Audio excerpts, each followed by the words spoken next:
if I'm playing here, let's see if I can zoom out a little bit more. If I'm playing here, what I want you to notice is I'm going to take the crease of my arm right here where my elbow bends, and I'm going to slide the base of my instrument into that nook.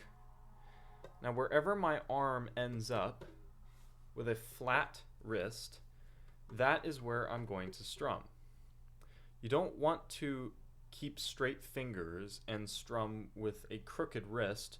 You want to keep a straight wrist, and to compensate for that, curve your fingers instead to strum.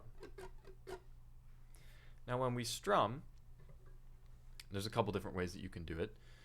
The first way that you can do it, and I know you're kind of looking at this flip-flopped like a mirror, so maybe it's a little bit confusing. This is my right hand, just to be clear. The most common way that they teach you how to strum is to use your pointer finger like this. And what you do is you strum down with the nail of your pointer finger, and you strum up with the pad of your pointer finger like this.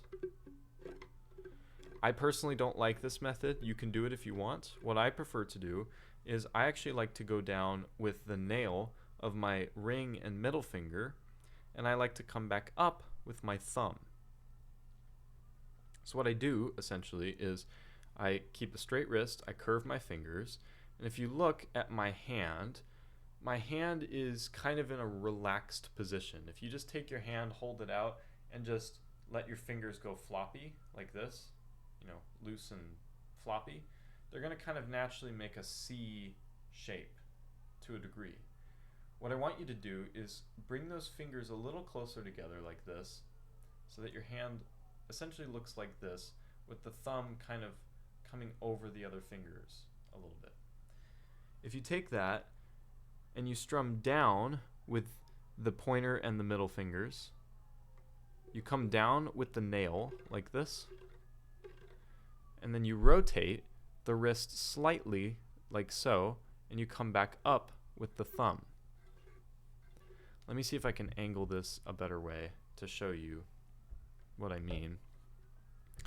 If you look at my hand, I'll bring it over for you.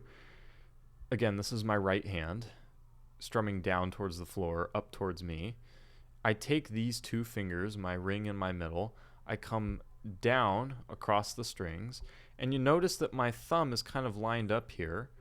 What I do is I come down with these two fingers across the strings, and then I slightly rotate my wrist just a little bit, and now notice how my thumb is in position to come back up the other way. So when I strum, all I'm doing is I'm just very slightly rotating my wrist back and forth as I go up and down. In slow motion, it looks kind of like this. I'm not doing anything crazy with my fingers. I'm just kind of keeping them in this position so that I just barely have to rotate my wrist back and forth just slightly, just ever so slightly, just to come back up and down with my hands. So that's how you strum with proper technique. You can use the pointer finger if you want to, and actually when you watch me strum, it's a little bit deceiving because it looks like I'm strumming with my pointer finger right here. It looks like I'm strumming with my pointer. In reality, I'm actually lifting it out of the way, and I'm strumming with these three fingers here.